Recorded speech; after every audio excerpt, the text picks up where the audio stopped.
Welcome, everyone, to another episode of Talking About Rock. Each week, we bring you new rock interviews from around the globe. You can catch all our shows wherever you get your podcasts. And remember to subscribe to our YouTube channel so you don't miss an episode. Follow us on social media at Talking About Rock and our website, talkingaboutrock.com. On today's episode, we have for you a guitar legend and songwriter. He is best known for his role as guitarist and co-writer for the band Black Sheep, as well as the Lou Gramm band, and also a very successful solo career. He'll be chatting with us today about his new book as we catch up with this guitar great. Next, we speak with Don Mancuso on Talking About Rock.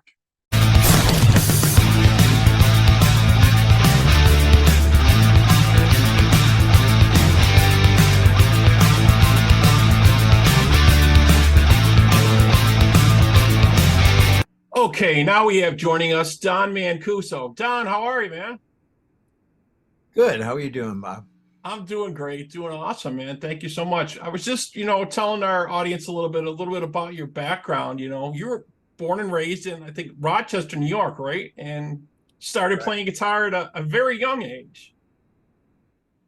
Yep. Yeah, I started at about like 6 or 7, and then I gave it up to play baseball for a few years. I think I came back into it when I was in junior high after I saw my first live band in junior high school in the gym. It was like, okay, I should have stuck with this. Right. That looks like fun. Exactly. So maybe you can tell us a little bit about the early days, starting up Black Sheep. How'd that kind of come about? Well, I was playing in a blues band called Maelstrom at the time with a bunch of friends from high school, and I think that was maybe my second band that I was ever in, second or third band, and we were doing a show outdoors in this area of I think it was a grammar school field with houses surrounding it, like on the outside of the gates. It was like a neighborhood type of area, Right. and I had just gotten my first 50-watt Marshall 810 with the head, and it was purple. It was just I was ecstatic. So that was the maiden voyage where I had to dime it and see what it could do. And lo and behold, I woke the bass player from Black Sheep up off his girlfriend's couch. He had just come back from a little stint playing in Massachusetts with Black Sheep, and their guitar player had just left the band. And he walked over to me and said, "Hey, how would you like to audition for this band?" And I was like, "Oh yeah, I know who they are. I'll come down." And I went there, and they saw I had potential. That I was young. I was 5, 6 years younger than most of the guys in the band, but they liked my style, and they kind of helped me grow into it because it was something I had never done. Blues rock was a tough thing. I was doing what everybody was popular at the time. It was all up tempo, boogie and hard rock, and Right. it took me a little bit of grooming and work to come into this type of music, but it was worth it and a lot of fun. I learned a lot. Yeah. And then you guys took some time before you started writing and creating originals and stuff. Well, no, they actually had originals with Lou's brother on guitar that they had shopped, and they were kind of waiting on answers for, and we just started playing out and tightening up the band, and it was Stuart Allen Love. He was working at Columbia Records at the time, heard their demo and really liked it, and got a hold of our manager, Jim Taylor, and he wanted to come and see the band. He came and saw the band, and at that point he had left Columbia and was going to start his own production company. Open Love Productions and working with some of his friends in the booking and record business outside of Columbia. He encouraged us to keep writing, which we kept doing while we were playing and keeping the thing alive. Right. And he got us an audition at Max's Kansas City on the first round, um, opening up for Al Cooper, I think it was, which was it was hysterical. It was the first time I ever played in New York, and I was like in shock. We had like four guys trying to carry this Hammond B3 up a stair like that and about that wide, trying to get around corners because Right. Kansas City is very famous, but it's not big. Yeah, and all the equipment then was real heavy and bulky and It was big. I had, my cut down rig was one stack of Marshalls. So, I'm in this little like bar and I'm trying to figure out how to get my sound, without blowing people out of their right, right. 20 feet away. And, we managed to, get around it and do it. And it was good. We got signed to Chrysalis. We were the first American act signed to Chrysalis Records. And we did a single called Stick Around with a B-side, Cruisin' for Your Love, which did okay. It did nominal sales. I guess it was a hit in Knoxville, Tennessee, of all places. I don't know why, but I remember opening for Blue Oyster Cult, and after we finished playing, I went out to go watch them, and everybody was gone. I'm like, what? Really? I asked the security guy, what the heck happened? And they call in a fire alarm or a bomb scare? And he said, oh no. He goes, you guys are the ones getting airplay. They've seen these guys before. Wow. Like what time frame was this, would you say? 74. 74. So before they were big, really. They were just starting kind of too before they really hit. Yeah, they hadn't hit with the TV end of it. They had hits on the radio, but they had gone up and then came down again. So that was one of their. I mean, every band has lulls. That was one of their lulls, and they were strong enough to draw 1,000 or 2,000 people at the auditorium, no problem. But I guess since we were getting airplay and the big deal on AM radio or whatever it was. Right, right. If you can cross between back then, if you could get played on AM and FM, that was a huge thing back then, right? If you could cross that barrier, you Yep. know. And you guys did some touring with some other folks too. You did some tours with Peter Frampton, Kiss, and Ted Nugent also. Yes, we did shows with Ted Nugent and Peter. We only did one show with Peter Frampton. It was during the no, it was before the Alive tour, before he got big. Yeah, that blew him up. Yeah. Yeah, and we were supposed to be a band called Montrose who had a hit on the radio like the month before, so they bailed on the tour and went on their own tour, which they were doing great. Frampton hadn't really had any hits that big yet, so we opened up and we ended up getting booed off stage. Oh my gosh.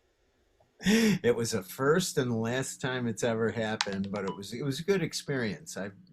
It's humbling. Right, right, yeah. But like you're saying with Frampton, that was when they were kind of just starting to figure out that the live albums were the thing to show these people to go Right. out to shows, right? So they obviously, Peter Frampton blew up huge with that, and then Kiss saw that and they did the same thing. And that's why when we started getting a lot of live albums for people to see, hey, this is what's happening here. And that really, took Peter Frampton's career to the next level for sure. Did. For sure, definitely. That was the big one. So after that, so with Black Sheep, so then I think Lou moved on to Foreigner at some point during then, right? And you went and Well, studied classical guitar. yeah, he actually he was being approached by Foreigner while we were touring on the last tour with Kiss and Hall and Oates and some other people that were out, and he wasn't going to go because he wanted to finish up Black Sheep. He did that, and then he came off of that and was, we were all like just flailing for 6, 8 months, and he waited until Mick could come up with the money to to really get, because he knew what the story was. You need marketing, you need press, you need this, you need that, and it's all. So Right. he waited until they came up with a couple of investors, and then he went and did the audition, which was I think the name of the band was Trigger then. It wasn't even Foreigner yet. Yeah. And Yeah. It's so much easier today to promote, right? There's so many tools and social media and different things that are free you can do now. But yeah, back then you had to, print up stuff or get newspaper or magazines and they did the other end of it, billboards, radio stations. Mhm. It was heavy money, but you still had to have the great music to back it up, and be, if you're getting airplay and you're paying for it, you better make it good. Exactly, exactly. So then you went to, and I was like I was saying, you went and studied some classical guitar and did some rock fusion, I think, in New York City, right? Well, no, the thing I did in New York was actually with the singer from Stories, Ian Ian Lloyd. Lloyd, yeah. Was Bruce Turgan, the bass player in Black Sheep's solo thing. He was doing a demo, and I went and did that. And I was also working in Rochester with a band called Aurora, which had Mark Miller from From Talus Tallis, yep. and Papatrone from numerous bands around the Northeast, and Greg Brown on bass. We were mostly an instrumental prog rock band, but we had a lot of good originals, and we did have vocal work where Pat would sing it. But yeah, I did that, and then I moved out. Initially, I moved out to California, and I gave up music and just wanted to study music and classical guitar. So I got an associate's degree at the College of Marin in sight singing and something else. It was, it was just to have fun. And I was going to give up music forever. Yeah, yeah. You're kind of done with it at that point, you thought, in your life. Yeah, you go from riding in limos and signing autographs to riding on the back of a garbage truck. It kind of sets the stage for that. Right, right. Knocked you back down for sure. So, but you did eventually come back to Rochester and you started playing around with bands like Cheater, I think was one of the first ones you started playing with. Yeah, that was the big one. I mean, because Lou was on top of the charts at that point. So this band had a lot of talented people, writers, and we had a really unique sound. Was kicking butt. I think one year we played 380 shows or something stupid like that. But That's it, amazing. That's amazing. That's get that type of. And you had what was it? The 10-inch EP, 10 Cent Love Affair with yeah, Cheater, right? that was great. The artwork was done by a Buffalonian. Oh, really? I didn't know that. That's excellent. Yeah, a famous one from the 80s. I can't remember his name, but he used to do the cartoons in the newspaper. He had Oh, a very cool. Very cool. I have to look out for that if I can find that around. I love collecting stuff that's memorabilia that's Western New York related type of things. That's excellent. So yeah. was it in that time that you started doing stuff with Phil Naro and thinking about DDRIVE? I had been doing stuff with Phil Naro actually before I even got into Black Sheep. We worked together and kind of hung out, and then when Black Sheep came out, our first album, I came home from the 10 years after tour that we were doing, and a friend of mine said, "Hey, your buddy Phil is paying your dues from your record. You got to go see it. It's great." Of course, I shot right down there and hooked up with them, and we started writing and hanging out together if and when we could, which was rare because at that point he was just moving up to Toronto and had a lot going up there. He did Yeah, well. yeah. He had a couple projects I know going on at once up there. Oh So, but God, yeah. then you He got guys that. think what's that? He got the one Grammy for singing that one song for the children's show. Oh, the children's show. Yeah, that was very cool when I was reading about that. Yeah. I didn't even know. They go, "Hey, look at your buddy Phil. He wrote this song for this TV show." Right. I think a lot of folks really didn't realize that. I brought that to the Rochester Music Hall of Fame's attention on some of the information I sent to them. So, but yeah, that was pretty neat. He definitely had an interesting career, a lot of things going on. You Oh yeah, know, great. so you guys, how many albums did you do with him and DDRIVE? We did 5 with DDRIVE. I played on 2 of his on Glass Mountain. I appeared on 2 songs because the deal he had for that was with Japan, a company in Japan, and they knew who I was. So they told him, if you can get him to play on it, we'll get you extra money, and you just got to put out, stick around.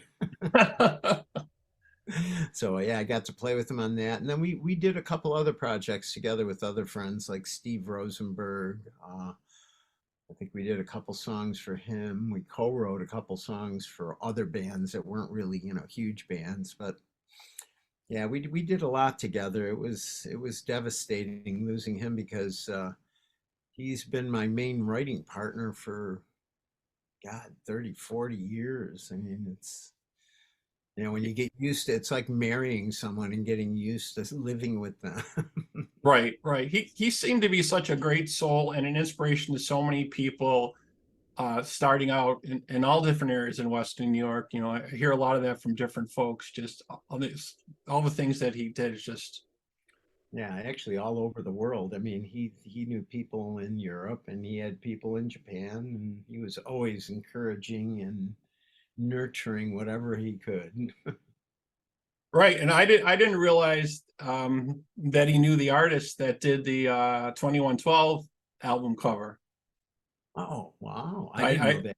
I didn't realize that he knew Hugh Sign, because I was asking Mark about the Talus album cover. I'm like, oh, that was pretty neat idea you guys came up with for that. We're talking, and he's like that was because of Phil. That was done by Hugh Sign. I'm like, you're kidding me. I'm like, that's very, very cool. So yeah, I was always learning new stuff about him all the time. But you worked also with a host of lots of other folks, like you're alluding to. Some of the stuff I was reading here, you also worked with Ian Gillan, obviously Deep Purple and Black Sabbath fame. You did some work with him as well. Can you tell us a little bit about some of that? Yeah, it was a month-long tour of it was called Rock Meets Classic, where they get a bunch of like platinum artists, mostly singers that they put into a group, and they do a tour with a symphony orchestra behind them. So they'd hire the Prague Symphony Orchestra would be backing up these bands. So I went there with Lou, and I was basically covering the 4 or 5 songs he was doing for his show. And then at the end, we would all go on and do, I think it was Smoke on the Water or one of those. Right. But it was fun. He had a lot of great stories. We used to sit up like all night listening to that guy tell stories, boy. Ian Gillan, yeah, yeah, I'm sure it's very, very interesting. I remember, because I didn't get to see him obviously in the Purple days, but when he came back around and he was singing with Black Sabbath for a while, I think it was for the Born Again tour, and he just had this amazing hair. I don't think I ever saw his face through the whole concert, because he just had this awesome big huge thing of hair. I'm like, that's the hair I want. It was just Yeah, very cool right. back then, That's the right? hair we all want. Right. It was just very, very cool. So not only are you a great guitarist and songwriter, you're also working on a book you're telling me about. You want to talk a little bit about that? What's going on? Yes, nothing's going on with it. I have I have people threatening me left and right, going, "I want to write it. I want to help do it." And I've got a lot of the like the background and stories and verbiage just scattered out in a file. Mhm. Now it's just a man, and I keep coming up with more every day. Every time I talk to someone from that era, they go, "Oh, you forgot about this, when you met, you know, this." Right. Yeah. So you're in the developmental stage still, kind of putting everything together and kind of going back to people and talking about different things. Yeah. Yep. Yeah, that's great, because yeah, you can add all these little extra inserts, and they may have, photos and cool stuff to add. Yeah.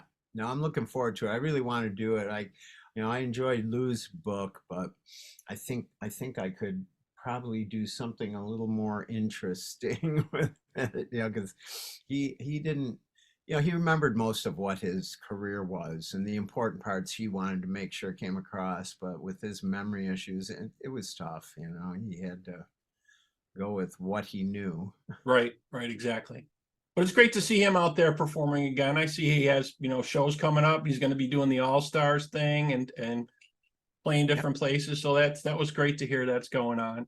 And I was also reading you recently worked on something with Lisa G, an EP called Love Thing with Carmen Peace on there and James Lomenzo, yeah. Yep. Yeah, that was a sweet project. I worked on that over the last year, mostly all session work and with Carmine producing it and playing drums on it. It turned out really well. I mean, we're getting ready. I think she's getting ready to release the first single in another month or so. She's with Deco Records. Deco Entertainment, yeah. Yep. Very, very cool. So yeah, that was a fun project. He's a great guy to work with. He really, yeah, he seems excellent. I only got a chance to meet him just once at a show. Hopefully, I'll be talking with him soon. We're gonna have Vinny on probably in a couple of weeks. They'll be talking about some of the stuff that's going on with them. So that'll be really, really cool. But you're a busy guy, besides, putting stuff together for your book and doing lessons. Looks like you have a whole list of shows coming up. I was going through some of your dates here. Yeah, too many actually. I'm like I bit off more than I can chew, because nowadays you can't just really work with one band and really make a half a living off it. You have to be in a few different projects. Right, and that's what I see from everybody. Everybody's in like 2 or 3 bands, depending on kind of what's happening. They just kind of shift back and forth, whatever, whoever's recording, whoever's touring. And I guess that's kind of the way you have to be right now. I mean, back in the day that you could be in the one band, just try to make it huge, and I would kill that again. Right. That's how it was back in the day, right? You were just loyal to that one band. You wrote with those guys, you hung out with those guys, they drove you crazy. But now it's like you got to cultivate, you got to have a couple irons in the fire, And it's not conducive for having a band that's really gelled well and has a style. It's just it makes it hard. It's got to be extremely hard to do that for sure. And then you also see some of these musicians, like take for instance like Billy Sheehan. He hasn't played with a couple of bands in a couple of years, like the Winery Dogs and Mr. Big. He's got that going on again. And then they go back out though, and their Winery Dogs are crushing it, definitely. So I was so glad to see that. I couldn't believe that some of the promoters in our area hadn't booked those shows. I don't know what they're thinking about, but it's all money. Well, yeah, we know that's what it is, but come on, these guys are selling out like almost every show. I think that would be the clue. Right. And I know they're going to Japan and they're doing the Mr. Big the big finale thing with that, and they love Mr. Big in Japan. Oh yeah. So that's going to be huge there. But I'm sorry, we're getting off track. We're talking about your dates and stuff. So you got it looks like July 2nd coming up in Franklinville, New York. Yep. And then you got July 3rd at Beachcombers. Yep, we got July 7th at Photo City with the Zeppelin tribute that I'm in. That's one of the more popular ones. The Songs Remain. Yes, I've heard tons about that band all over the place, and I've been meaning to go check that out and see what that's like. I've seen a couple of the other Zeppelin tributes, but I haven't seen that one. I've heard nothing but great things from the folks in Rochester out there. I try to get to a couple shows here and there out there, when I can. We used to play Buffalo at actually we still do play Buffalo at what is it, Rob's Club there. Can't think of the name of it. The really big ones. We got a beautiful stage. We did Lips Turn Blue there too when we did our release party. Can't remember the name. Rock in Buffalo or something, or no, it's one of the bigger places, right? Yeah, it's one of the larger places. It's like an 800 seater, 1,000 seater. It has a huge stage, and it's over. Oh, where is it? Can't even think of the name. Now I gotta look it up. I'm sorry. That's all right. No, I can't think of the name. I should be hyping his club too. Right, right. Well, there's not as many venues as there used to be back in the day, right? I remember, so I didn't get a chance to see some of this stuff. I just kind of know of it growing up the stuff around the Buffalo area. Like, Uncle Sam's was a big club back in the day. The After Dark was another big club back in the day around here. That's not around anymore. For me, when I was growing up, it was the Salty Dog Sky Room and September's were the big bars around here to go see rock, and then Impacts, obviously, that was one of the big ones too, in the areas. It's good to see though that we're getting more. They're opening more venues. There's new stuff coming up all the time that I see happening. They're putting together a new music place on what used to be the Trout Music Hall. Oh yeah, in downtown. So they finally closed down the Trout, but another person bought that building and it's developing. That's going to be a new music venue in there coming up. I think probably next summer. That'll probably open over there. But yeah, lots of stuff going on. And I know Rochester's just busy with shows all the time. I see stuff going on there. Yeah, a lot of it's on the east side of town, like Fairport and that area. They have like probably 3 to 5 different entertainment venues. Yeah, and I know the Bands at the Barnard is starting up. They have a lot of different shows going on there. And a lot of times I try to hit Buncie's. I need to get up to Iron Smoke and check out. And there's a Whiskey River, I think, is a newer one. Yeah, I'm playing there Friday with the Billy Joel tribute. I just saw that today online. Yeah, that's really, really very cool. Yeah. I'm hoping the weather holds out. All these shows have like 4 or 5 shows in 4 days, but like they're all outdoor venues. So I'm like, I know it's very iffy right now. Like, and the weather here's lately has not been so great. Yeah, some of the shows they had to cancel some of the outdoor shows last a couple weeks out here. But I know the Rock Fest, weather was good for that when we had it. They had the one at Sharky's that was good, and they had Taste of Country Jamboree. Those all went off pretty well. So. But yeah, you don't know, right? If you're doing outdoor and it's not covered, you just don't know.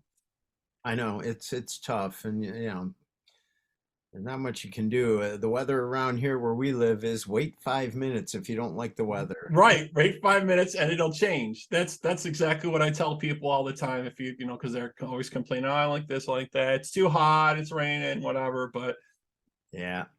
But yeah, so very, very cool, man. So you got so much stuff you're working on. Well, I really, really want to know how things are going with your book, and I hope you'll stay in touch and circle back, and maybe we can talk about, what's getting put on that. Maybe give me a little taste of some of the stuff coming up. We can start talking about that a little bit more.